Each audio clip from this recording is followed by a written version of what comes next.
while you were working on that, I was trying to look at some old photos to see like what I've dressed up as Halloween in years past, because since I'm not dressed up today, and I know a couple of you were a little hyped or excited for stuff, I didn't want to let you down. Then I realized I hadn't dressed up in several years, so I messaged my mom to try to find an old costume that I was in, which is probably going to be like a silly or embarrassing photo.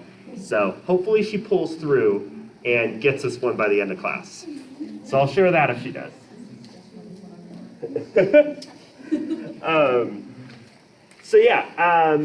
So a couple things. The other big thing I was doing while you all were working on that is just taking note of where people are sitting.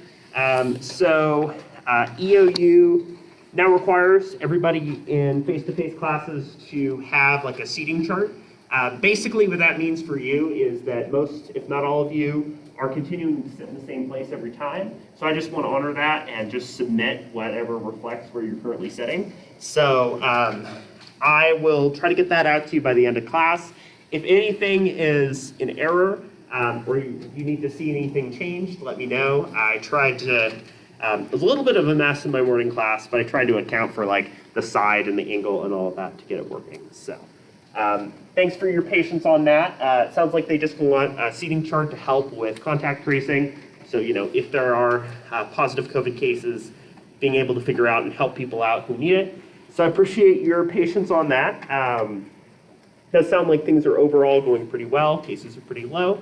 So, just keep doing what we're doing to make sure that things are safe for everybody. And I appreciate all the efforts that you've been doing in the class.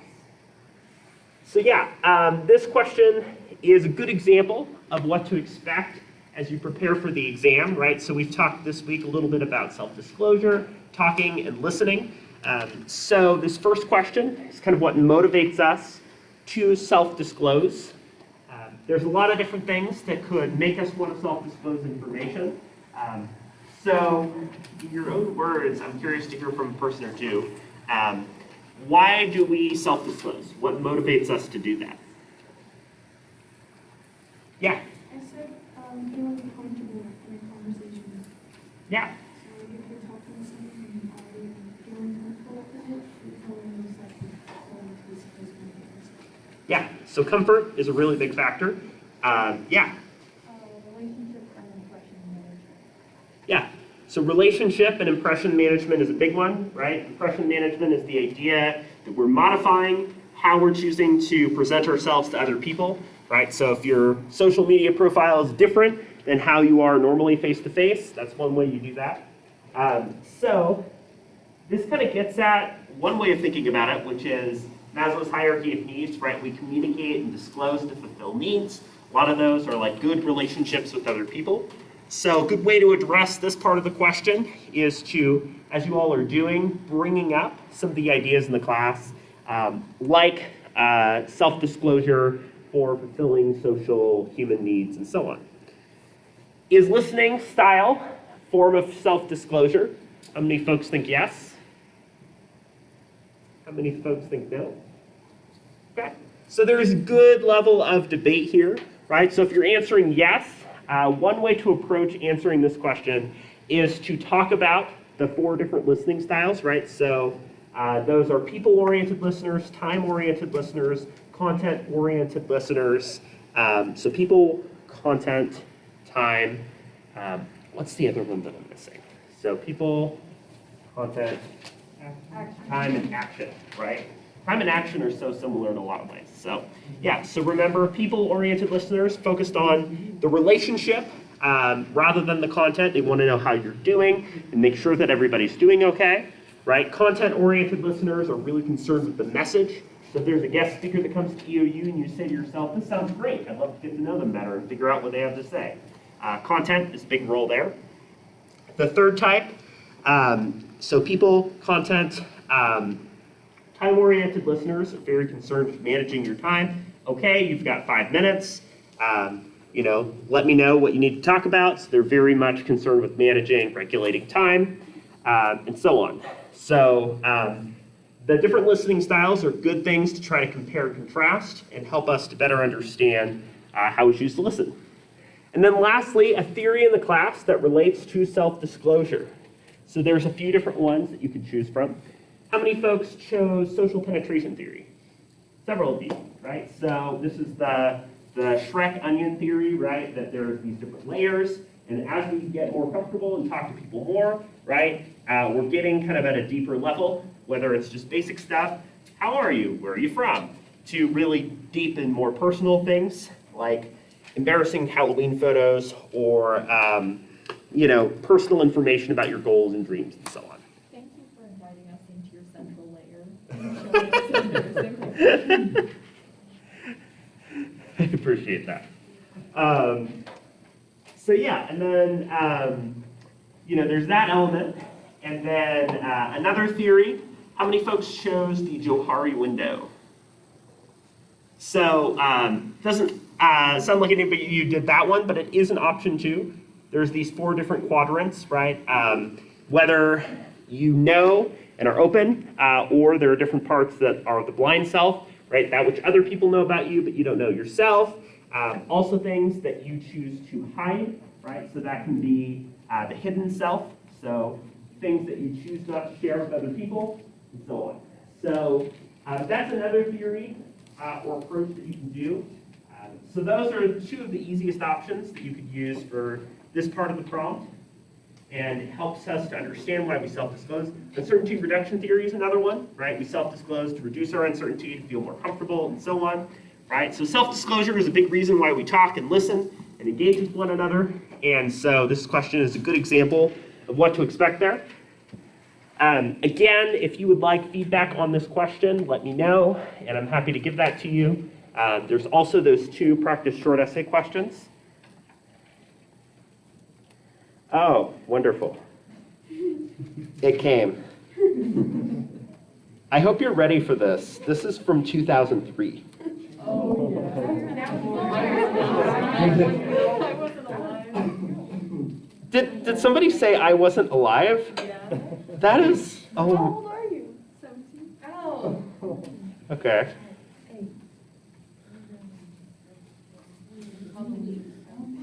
So you'll probably figure this out.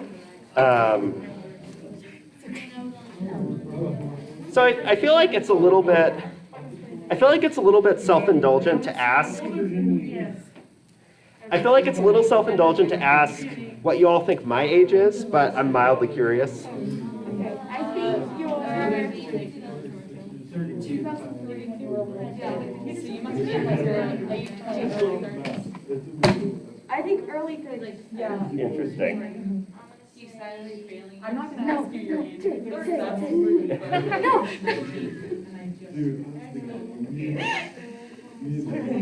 Okay, 2003.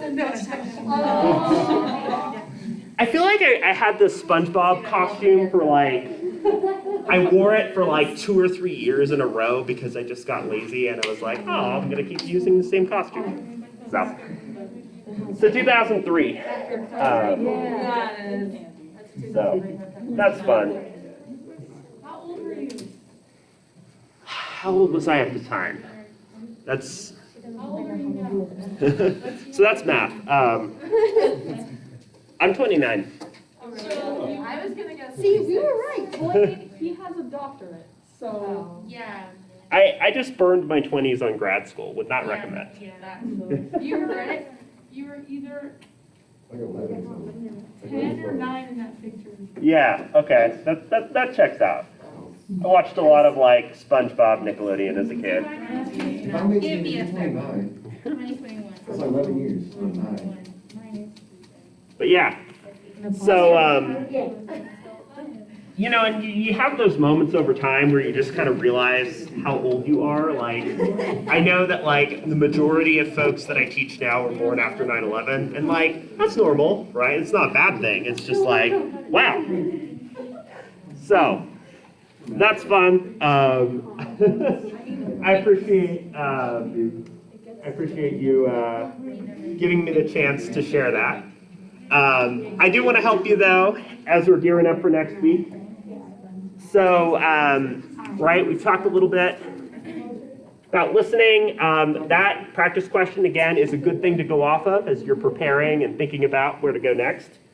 So we talked a little bit about this short essay question. I want to just give you some tips to help you out for the midterm as well as the essay coming up. And then just a couple things about the role of perception in communication. So yeah, that seating chart is going to be sent out later today. It's just going to be what you all are doing where you're sitting. Yeah, you. Katie said when she comes back, she wants to sit back in her normal spot. Okay, yeah. I'll just make a note of that. So, great. Thank you. And again, if you have any strong preferences or things to share about your seating, just let me know. Again, I'm going to try to get people where they've been sitting before. So just to give you a sense of what to expect in the next few classes, right? So Monday is midterm review, but I'm not going to require you to come to class if you don't want to. So if you're feeling good or you're feeling stressed out, you don't need to come in. If you do want to come in, bring your questions. I'll go over and review things from the class and give you a chance to help get in a good spot for the exam. Remember that the exam, you will take it between next Wednesday and next Friday. So November 3rd and November 5th. Open note, open book, 72 hours. You can pick any 2 hours to take it wherever you'd like. So I know you're probably juggling other assignments, and I want to make it whatever is the easiest for you. You don't need to use Testing Center or proctoring or anything like that, right? So take it wherever. There's really weird new software that some people are using where it's like facial recognition to see if you're like not looking down at your notes and that you're just looking at the computer to complete an exam, which is really weird and dystopian. And so there's never going to be anything like that, right? In the weird Facebook metaverse thing we apparently live in now. So don't worry about that. It's 25 multiple choice questions, 4 short essay questions, pick 3 of them. If you do all 4, then I'll grade your highest 3. So basically, the next day that we'll be coming to class with new stuff is on November 8th, and that'll get us into the role of mediated communication. It's also a really good level of preparation for your essay, right? Since your essay is going to be due on November 19th. So my advice to you is if you have extra time, if you completed the midterm or you feel really good about the midterm and you're really ready to go on, just get a start on the essay. And there's a few things to do that I think are really helpful there. Additionally, as far as the midterm goes, right, you've got those practice questions on Canvas, including practice short essay questions. If you get the practice questions to me by like Monday, if you want feedback on them, then I should be able to turn that around to you. My advice, right, is to get all your notes in one place. So maybe you've got a Google Doc, maybe you've got like one binder or folder that you use. That way it's really easy to sift back through all of that stuff. I know some folks might have readings or classes that they missed, and that's normal, right? I'd recommend just trying to fill in those gaps, complete the chapters or sections that you have not done yet to help yourself prepare. Remember that having your own definition of each term and an example of that term is a good idea, right? So people-oriented listeners focus on creating relationships with others. An example is my mom, who's very people-oriented, right? Topics that you want to understand better, things you want to review on, just let me know. And then you might include just a few brief sentences where you summarize each of the readings just to help yourself go back to that later. We went over a lot of terms this week. Those were the new ones for the week that we covered, both related to talking and listening. Had some awesome discussion leading that was helping us to better understand and figure these ideas out, both in terms of the conversation styles that we do, whether it's dialogue, diatribe, and so on, why we communicate to fulfill our own needs, that tied to the question for today about self-disclosure, how we manage our impressions and relationships with other people. Social penetration theory and Johari window are both really good examples of using that. Listening, right, the different stages of listening, whether we're just picking up information and then how we're making sense of that. The taxonomy of listening was that pyramid, right, of the different levels of intensity or significance for our listening. And then there's different listening responses that we do. So for instance, whether or not we choose to just kind of observe or silently listen, or if we choose to actively engage, do things like nodding, verbal feedback, and so on. So those are things that you should have kind of in your head for Monday and Wednesday's class to help you prepare. So if you want to move ahead from the midterm into thinking about the essay, again, it's due on November 19th, so it'll probably start to feel like it's really creeping up on you after the exam. So it's due on that date, 4 pages, double spaced, Times New Roman, standard font and margins, blah, blah, blah, right? So the way that you might go about that is, again, picking the citation style, MLA, APA, or Chicago, that you're either the most familiar with or the one that you use for your other classes. Again, I'm totally flexible for any of the 3. Just pick one and do it well, rather than like a mishmash of a little bit of MLA, a little bit of APA there. I'm happy to walk you through and talk through ways to do citations a little bit more. Again, the thing that I'm really looking for is, you're looking at a relationship between 2 characters. If it's a TV show, pick 1 episode, right? Don't pick the whole thing because you are probably going to bite off more than you can chew. Focus on depth over breadth. You can also pick a movie, right? So I watched Dune last weekend. The mother-son relationship in that movie might be an example of one thing to do. Ross and Rachel and Friends, maybe you pick an episode of that show and focus on them. That entire Marvel's episode of Squid Game, if you've seen it, has a ton of one-on-one interpersonal communication that could probably be really interesting and pretty dark for an essay. So you could pick something like that too.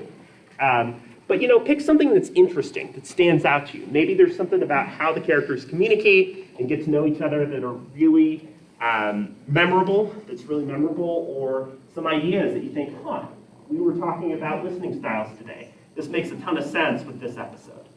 So that's something that you can start to think about a little bit more. But think about the relevant concepts and ideas that you want to use and talk about there.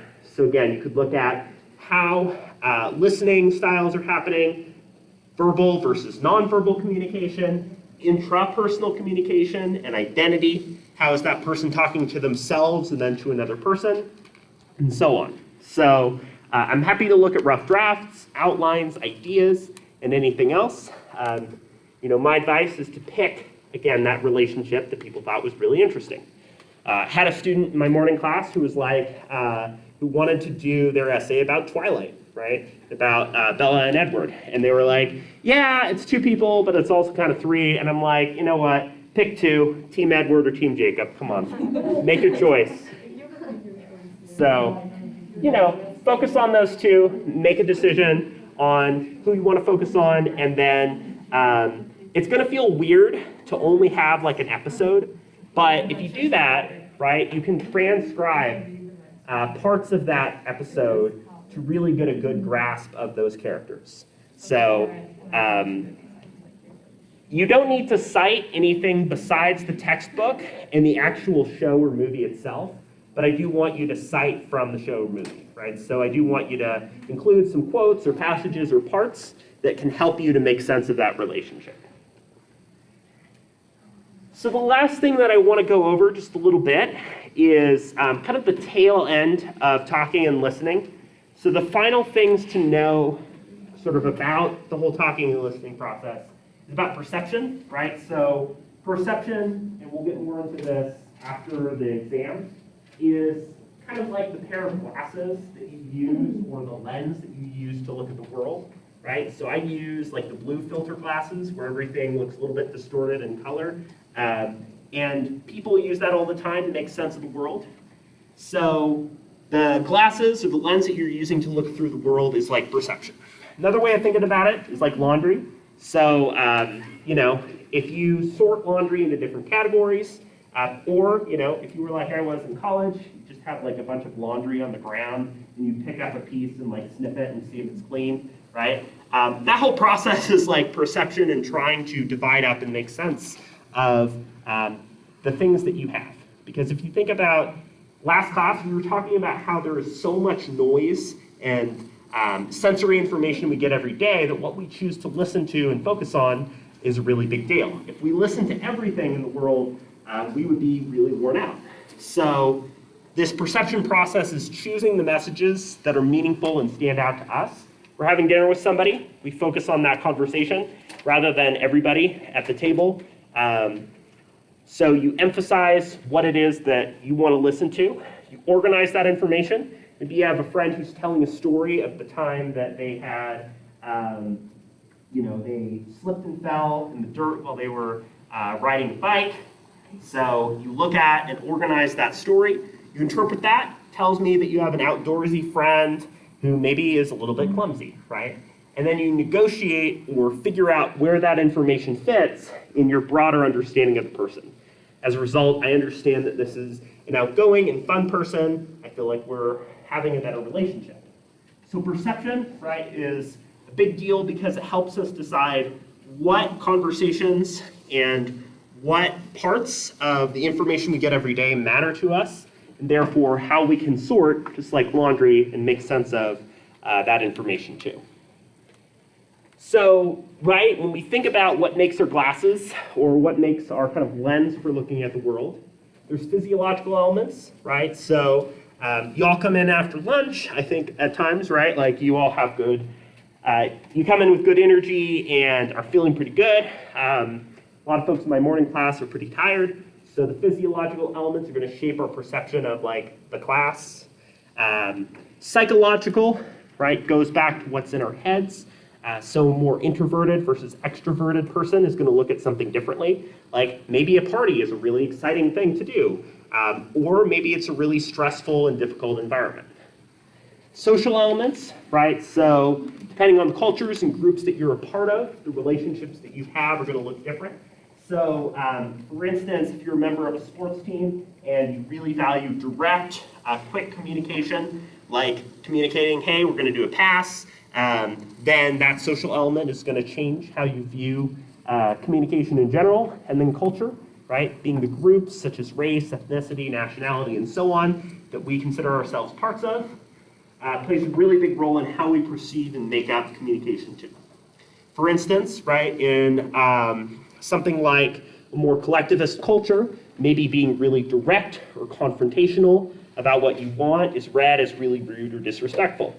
And maybe in a more individualistic culture, it's like, hey, you're advocating for yourself, you're fighting for yourself, good for you. So the way that we make sense of those experiences we have every day is shaped by a lot of these factors. So these influences on perception definitely play a pretty big role in how we choose to communicate. So to kind of wrap up the things that we talked about for today, you can use time between now and Wednesday to prepare for the midterm. Again, you're welcome to come in on Monday, but you're not required if you're feeling behind or need the time to yourself. I'm happy to look at your essay responses and email. Talking and listening, right, are deeply related to how we communicate and understand one another.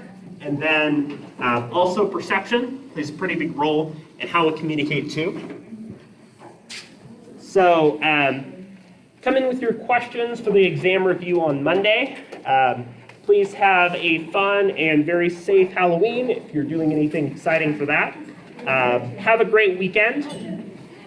Hopefully you have not lost any and all respect for me after seeing a 10-year-old version in a silly costume. Respect for sure. Hand in or email these to me for your prompt for today. And I will see you all again soon.